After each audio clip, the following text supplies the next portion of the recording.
What do you need to give yourself space for? Where are you feeling exhausted from forcing, from trying to fix things or figure things out, or perhaps you're simply frustrated by something you just cannot seem to change? And what would giving yourself the grace for space here allow for? That's what we're going to discuss in this episode of the Your Reach Live podcast. So if you're ready, let's dive straight in.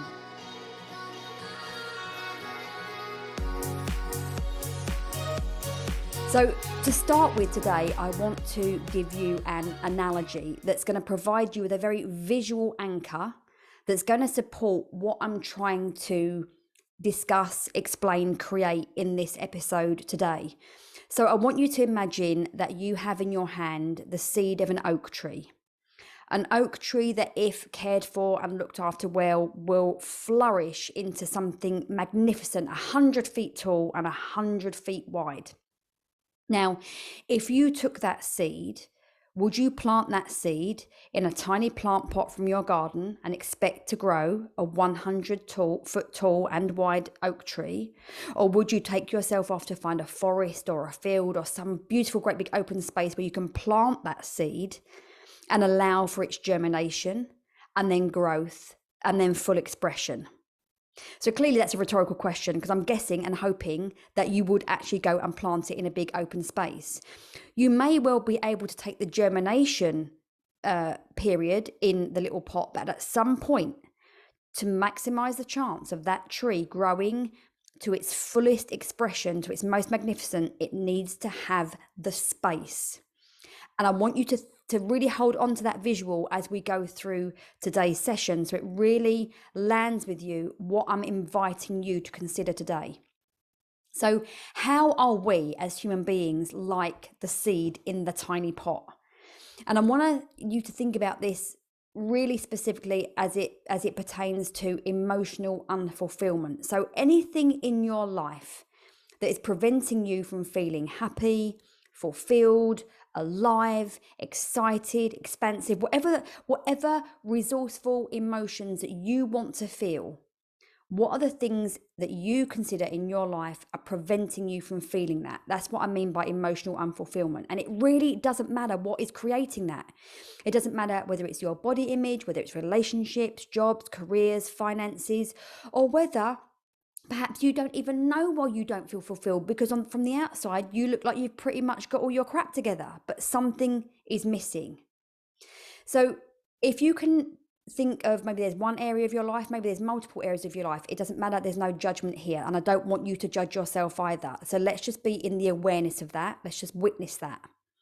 Now, I want you to now consider, what's the default behavior for us when there is something in our life that we don't like? What do we tend to do as a default? I've identified 3 things that I think most of us do. The first thing that we do is we think. We think, we overanalyze, we compare, and we judge. And we try and think our way out of it. We try and find a way to, a method or a structure or something, or some way to get ourselves out of the place that we're in. And we're using that conscious mind all the time, thinking, leading to that overanalyzing, that comparison and that judgment. The next thing that we can do, this is definitely one of my defaults, is to act or to do.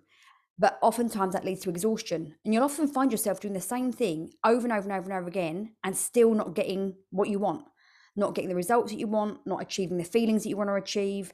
All you do is get more frustrated and more tired. So I know for myself that a default for me is to act and to do. And that's why, if you've been to my new website at louisecartwright.com, you'll notice that I often speak to the ambitious but exhausted action takers. Because we want to achieve more, do more, experience more, blah, blah, blah. But we're so busy in the doing that sometimes we kind of miss the whole point. And the third thing that we do is we model others. In other words, we seek people that have got what we want, or that have gone before us and achieved something. And we model what they have done in order to try and maximize our chances of getting to where we want to go. But in that space, there's absolutely zero allowance for your own uniqueness. Now, on their own, those 3 components, the thinking, the doing, and the modeling, they work, right? But we've got to understand when those things are no longer working for us, and is there another way? Now, we've always been taught how to learn. From the time you start school, you're taught how to learn. We're never really taught how to think effectively, think critically and constructively. So we've been taught to really seek very specific, conclusive, instructions, methodologies and structures. And it creates this very sort of angular and linear and very solid energy. Just think about that for a moment. The searching that, whether we go onto Google, whether we get a book, whatever we do to search for that conclusive evidence and reasoning that we should do this particular thing, it's very linear, it's very angular, it's very specific. And what that tends to do is it boxes us in. Because oftentimes the answer that we want is outside of the box, because it's something unique to us. It's not the same answer as everybody else, but we've been taught to always think like that. We've been taught to learn that knowledge is the power, right? And so we find ourselves boxed in by all this very solid, heavy, conclusive energy. And the very thing that we want is outside the box, but we can't see it. And before I go on to talk about Grace for Space, how you can start to use it and how I can actually help you do that, I want to talk to you very briefly about a book that I'm currently reading called Rest. And I'm totally paraphrasing here, but something that really landed with me when I read it, because I've just shared with you that I know that I have a default mentality and behavior where I struggle to do nothing. I struggle to rest. So this book was gifted to me by a lovely Airbnb host. So I'm very grateful. Anyway, somewhere in the book, it says something along the lines of the Industrial Revolution led to the loss of value around rest and contemplation, inquiry and intuition, instead favouring the tangible productivity and output. And what that basically means was, as the world shifted with the Industrial Revolution, we started to idolise the amount of hours that we worked, and creating so much idolizing the productivity of saying, I've created this, something really tangible, rather than in times gone by and with some of the world's most powerful, infamous, incredible people throughout history who were known for their, like Winston Churchill, known for their lazy mornings, their long walks, their lots of sleep. They valued that. They valued the space that gave them the ideas and the intuition and the space that they needed to kind of do their stuff. So just bear that in mind. Things were changed by the Industrial Revolution. So I want you to ask yourself now, I want you to invite you to consider giving yourself the grace for space. And what does that mean?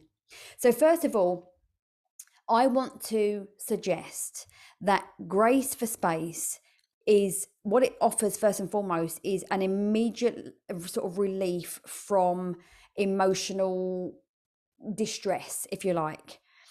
I'm going to give you a pretty gross visual analogy again here. If you've ever had an abscess or a massive zit, right, and it is throbbing and it is red and it is sore, and you just know if you just had that lanced, the release of the pressure behind that. Okay, sorry about that, but I know that it will help to kind of get across what I'm trying to say. So when we think about creating the grace for space and you're in a very highly charged emotional state, it really is an opportunity for you to release that pressure valve and immediately feel some kind of relief, because so much of that emotional distress is because of judgment of ourselves, of comparison of ourselves with others, and all the things that we say to ourselves. So this grace for space immediately provides a way for you to shift out of that energy and into something new. And whereas we talked about that very heavy, solid structure of what happens when we search for reason and methodology and instruction, creating space is very fluid. It's very expansive and peaceful and trusting. It's the large open field compared to the tiny plant pot in which the oak tree can grow. And it's the space where your willingness to be curious and to inquire and to be open and to allow really rewards you with intuitive guidance and uniquely personal answers, and perhaps more importantly, many, many different perspectives and limitless possibilities and potential. Because I want to remind you right here, right now, that there is so much evidence now that we live in an energetic universe, and your reality is being created by your energy, by your frequency, and that your reality is a reflection. So the universe only reflects back at you. The universe doesn't have a conscious mind saying you deserve that, you don't deserve that, you can have that, you can't have that. No. It's only reflecting your innermost. It's only reflecting your subconscious belief systems and your programs. Your reality is a reflection of your deepest, truest thoughts. Well, I don't say true, but what you believe to be true, even if you don't know them consciously.